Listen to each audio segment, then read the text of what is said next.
Hi friends, कैसे हैं आप सब।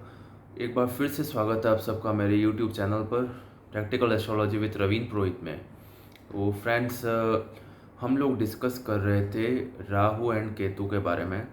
अगर आप नए व्यूअर हैं मेरे यूट्यूब चैनल पर तो आप सबको बताना चाहूँगा दैट मैंने जो 12 हाउसेस होते हैं एक हॉरोस्कोप के, उनके बारे में इंट्रोडक्टरी वीडियोस जो हैं वो डाले हैं, व्यूअर्स को अपलोड किए हैं उनको व्यूअर्स को समझाने के लिए। एंड इंडिविजुअल प्लैनेट्स जो होते हैं, सूर्य, चंद्र, मंगल, ये सारे जितने भी प्लैनेट्स हैं इनके भी बारे में मैंने कुछ जानकारियाँ जो है वो प्रोवाइड की है व्यूअर्स को। इसी तरह से मैंने राहु और केतु के बारे में भी कोशिश करी समझाने की व्यूअर्स को। राहु के बारे में मैंने अब तक 3 वीडियोस जो हैं वो अपलोड किए हैं। आज मैं आप लोगों को समझाना चाहूँगा केतु के बारे में। केतु प्लैनेट जो है वो क्या होता है उसके बारे में समझाना चाहूँगा। अच्छा, पहले बात करेंगे राहु की।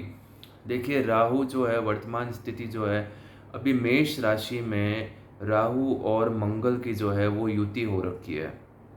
ये एक बहुत ही खराब अंगारक योग जो है वो बना है। अभी जो सृष्टि है उसमें मतलब इस तरह का वातावरण बनेगा अगले 40-45 दिनों के लिए कि हर जगह मतलब उत्पात, दंगे, लड़ाई झगड़े, कहीं पे रोड एक्सीडेंट्स, बड़े मतलब कुछ प्राकृतिक आपदाएं, प्राकृतिक आपदाएं नहीं तो मतलब आपस में एक तरह से वो कहते हैं ना, बहसबाजी, लड़ाई झगड़े, गुंडागर्दी, ये सारी चीज़ें जो हैं ये अभी बहुत ही अव्वल दर्जे में मतलब रहेगी, आप लोगों को देखने को मिलेगी।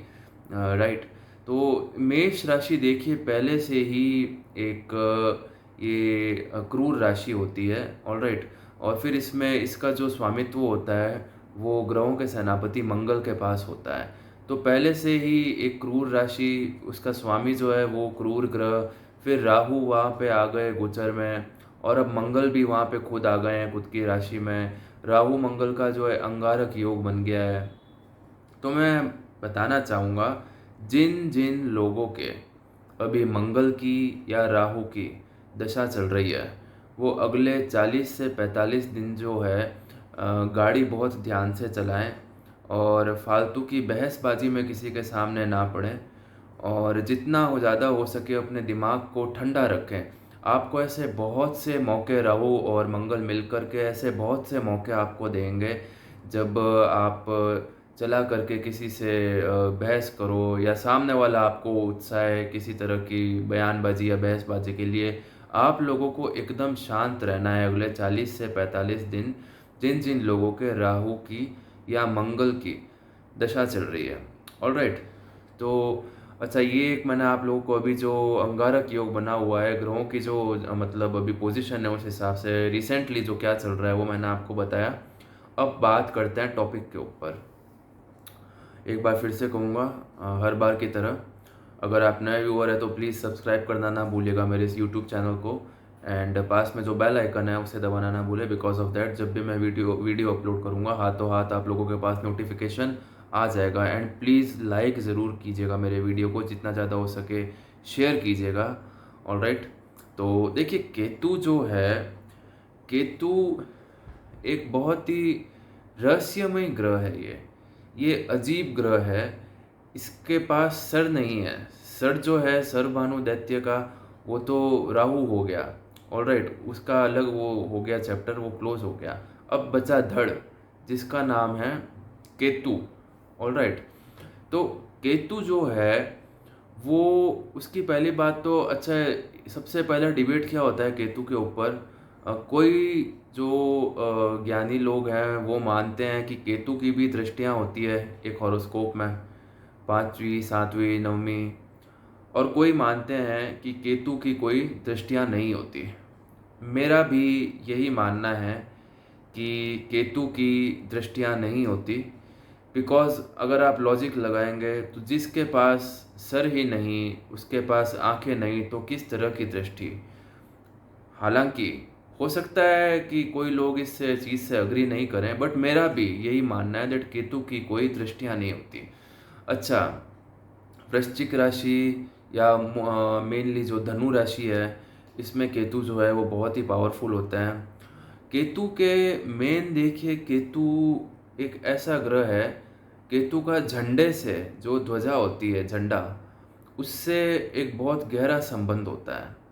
क्योंकि जिस किसी भाव में केतु अगर किसी स्वराशि के ग्रह के साथ, शुभ ग्रह के साथ बैठ जाए, या कोई उच्च के ग्रह के साथ अगर केतु जो है विराजमान हो जाए आपके हॉरोस्कोप के किसी भी भाव में, तो एक ध्वजा की तरह, जिस तरह मतलब झंडा जो है ऊंचाई पर फहराता है जो लोग, मतलब झंडा, उसी तरह वो आपको उस भाव को ऊंचाई पे ले जाता है, राइट। अगर मान लीजिए कि आपके हॉरोस्कोप के 4th हाउस में, ध्यान दीजिएगा, आपके हॉरोस्कोप के 4th हाउस में स्वराशि के शुक्र जो हैं वो विराजमान हो जाए और उनके साथ में केतु विराजमान हो जाए, तो वो जो जातक है वो बहुत ज़्यादा प्रॉपर्टी, बड़ी प्रॉपर्टी का मालिक हो सकते हैं। बहुत बड़े बड़े उनके पास भवन होंगे, गाड़ियाँ होंगी, वाहन बहुत सारे होंगे उनके पास। तो ऐसी चीज़ें, मतलब ये केतु का एक बहुत ही अलग तरह का ये सूत्र है। और ये भी बताना चाहूँगा दैट राहु की तरह ही केतु भी जो है वो मंगल, बृहस्पति, चंद्रमा, सूर्य, इन सब से जो है वो बैर रखते हैं, और मित्रता जो है वो रखते हैं शनि, शुक्र, बुध, इनसे वो रखते हैं मित्रता। अच्छा, राहु एंड केतु जो है हमेशा एक दूसरे के सामने रहते हैं हॉरोस्कोप में, ऑलराइट, एक दूसरे से 7वें भाव में विराजमान रहते हैं राहु एंड केतु। ये चीज़ हमेशा ध्यान में रखिएगा आप लोग। ओके, तो आज एक चीज़ और बताऊंगा कि कोई भी हॉरोस्कोप में चंद्रमा ग्रह के साथ अगर केतु विराजमान हो जाए तो उस हॉरोस्कोप को बहुत ज़्यादा नुकसान पहुंचा देता है केतु। देखिए, चंद्रमा से भी एक लग्न बनता है जिसे चंद्र लगन कहते हैं।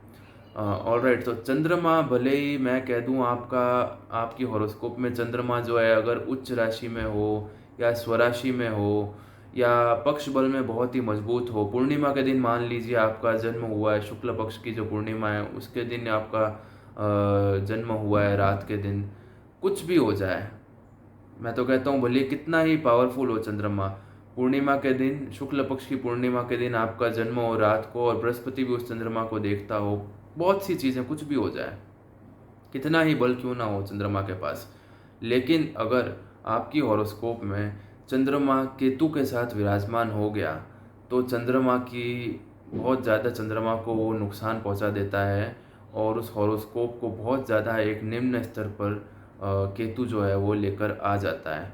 हालांकि दूसरे और भी जो ग्रह होते हैं उनके ऊपर डिपेंड करती है पूरी हॉरोस्कोप।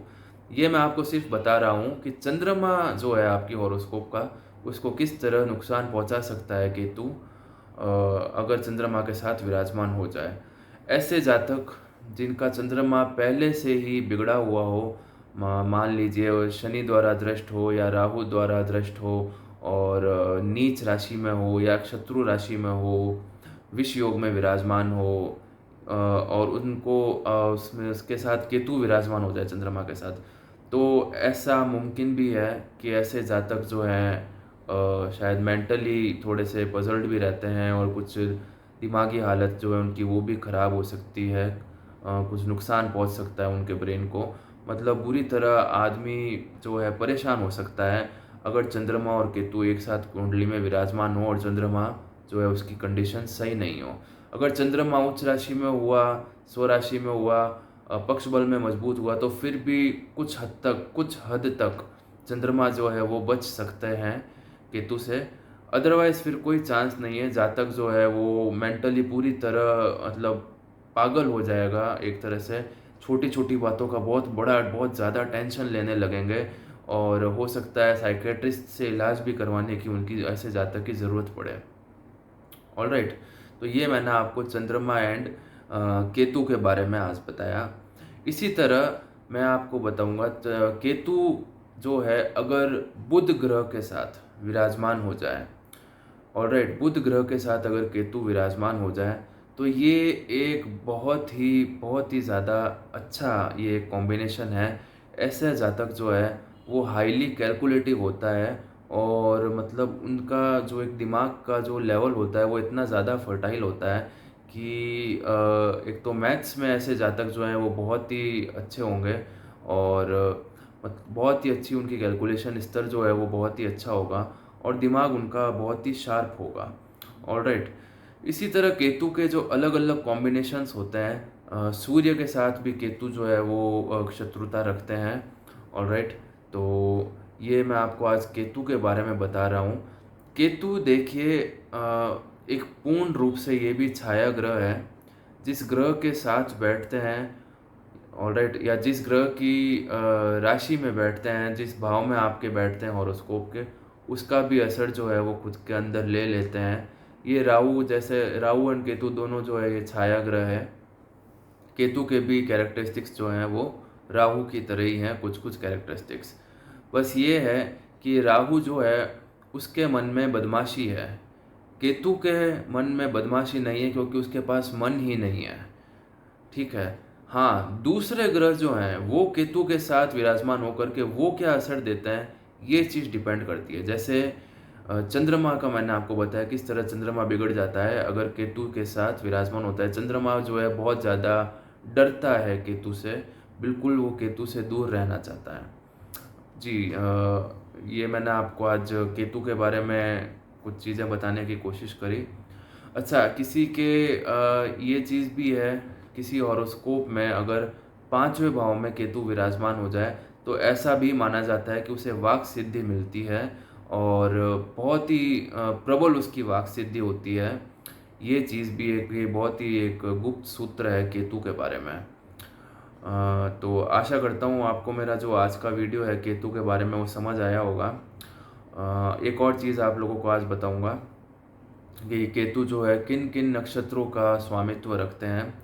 केतु देखिए मघा नक्षत्र का जो है स्वामी है और मूल नक्षत्र जो है, मूला, कोई कोई लोग मूला नक्षत्र कहते हैं, मूल नक्षत्र जो है इनका स्वामी भी केतु है और अश्विनी नक्षत्र जो है इनके स्वामी भी केतु है।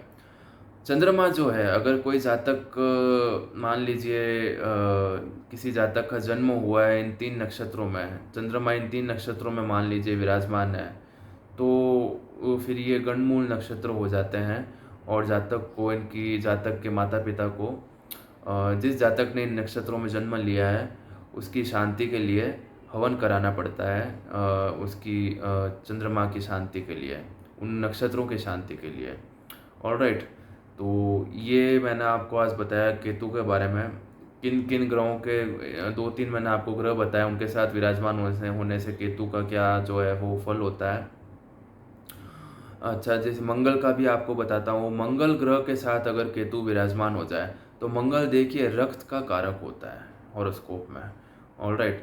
तो ऐसे में ब्लड में इन्फेक्शन, ब्लड की कोई बीमारी होना, ठीक है, खून की कमी या हीमोग्लोबिन अनएक्सपेक्टेड वे में बहुत ही ज़्यादा हो जाना या बहुत ज़्यादा घिट जाना, ब्लड से रिलेटेड कोई ना कोई चीज़ें उस जातक को, छोटी-मोटी चीज़ें इस तरह से ब्लड से रिलेटेड उन्हें सताती रहेगी।